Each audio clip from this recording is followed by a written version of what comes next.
next door neighbor. I am Solve. I don't say that very often.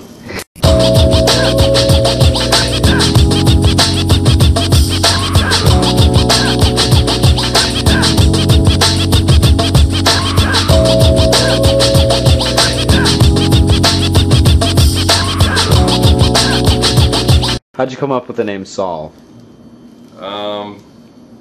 Well, it's kind of funny. For some reason I wanted an S name.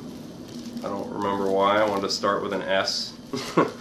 And then I wanted to allude to something greater than just, you know, I guess like a moniker or like a pseudonym. I wanted it to actually, you know, say something about things. It's kind of hard to specify what I don't want to talk about anything specifically, like when I chose the name, you know, but I, you know, wanted to discuss issues, address certain issues, maybe just show issues, but I knew I didn't just want to like put my name on. What got you into graffiti? I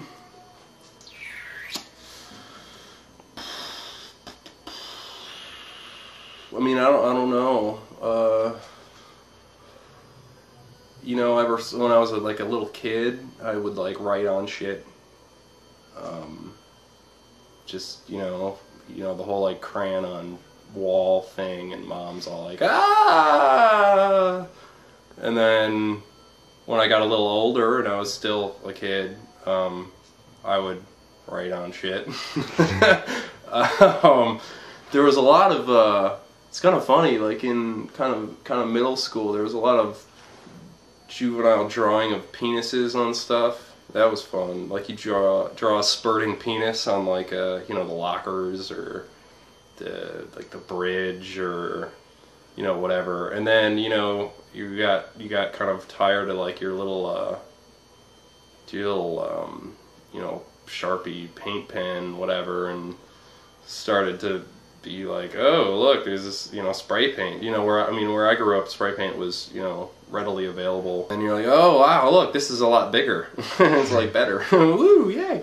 And then, you know, you notice stuff around you, and you're like, oh look, there's this whole like thing of stuff, and there's all these people doing this thing. I didn't realize it. And then you start, you know, you just start doing that, and you're like, oh look, it gets bigger and badder. You start doing, you know, a piece or whatever, and then what happened is a friend of mine got in a lot of trouble for something that, it wasn't really graffiti, but it was like graffiti related. Like there was like a beef thing, and then he like went to prison, and it was kind of like, whoa, okay.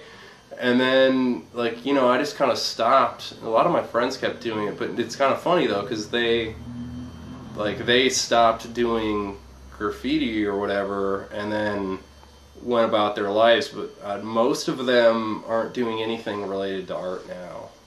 And I went on, was like, I'm gonna go to this like design school, just kind of out of the blue. I was like, all right, let's go. And so I went, and then I'd say about 2/3, halfway through school, I started like noticing, I guess, like kind of less what people call graffiti, and then more what people would call street art, where it's more like paste ups and kind of weird alternative methods of graffiti as opposed to spray paint. And I was like, ooh, that'd be fun, you know, I used to do kind of stuff like that. And then you know, I made like this little sticker, and I was like sticking this little sticker all over fucking what was it? It was urban. And it was like this crazy, like I made up a typeface and like this little character, and like it was just like, it was like this little sticker that I like made at Kinko's on their like photocopiers. And then I did that for a while, and then I stopped again for about, you know, 3 or 4 months. And then I was like, man, I want to make some like stencils. I want to make some stencils. So then I took the character from the sticker and kind of adapted it to a stencil, and then that character was, ever since then, dude, it's just been non-stop, dude. Fucking. Then like from there, originally I was just gonna be this character, but then I got, you know, tired of it, and so I came up with the name. and then started doing that, got into screen printing, and shit, it's just been on, dude. Like 2 years straight, man. It's just been, you know, like if I don't get up that day, it's like, what did I do, you know? Have you ever been arrested? Yes. Yeah. I got arrested a lot when I was younger for non-graffiti related things, and then once again I didn't get arrested for a good few years, and then recently I've been arrested twice for graffiti-ish things.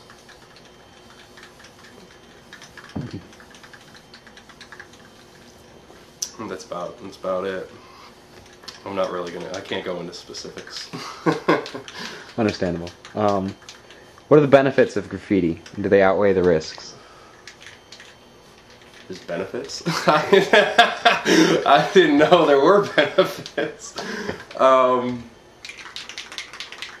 I guess I think the one benefit is I really get a kick out of the fact that so many people are gonna see it. Like all these people that, you know, they're not going to galleries, you know, like they're not art people. They're just, you know, people, and they're going around about their day, and they're essentially forced to see it because it's right there. It's like, hey, you know, it's like a sign or like an advertisement. It's like put there in front of you, and you see it, no matter like whether you want to or not. And that's kind of cool to me. I guess that's probably the biggest benefit, just kind of the idea that all these people see it. And then, I mean, I've met a lot of people and kind of made a lot of, I guess, connections and friends and whatever through I guess through graffiti-ish, street arty, whatever the fuck you want to call it. I'm never sure what to call it because there's so many names for it. I should just call it something like random. Give it my own name, like I don't know. Typically call it graffiti or street art, I guess. I'm rambling, but what was the question again? Do the benefits outweigh the risks of graffiti? No. I mean, maybe, I don't know. I guess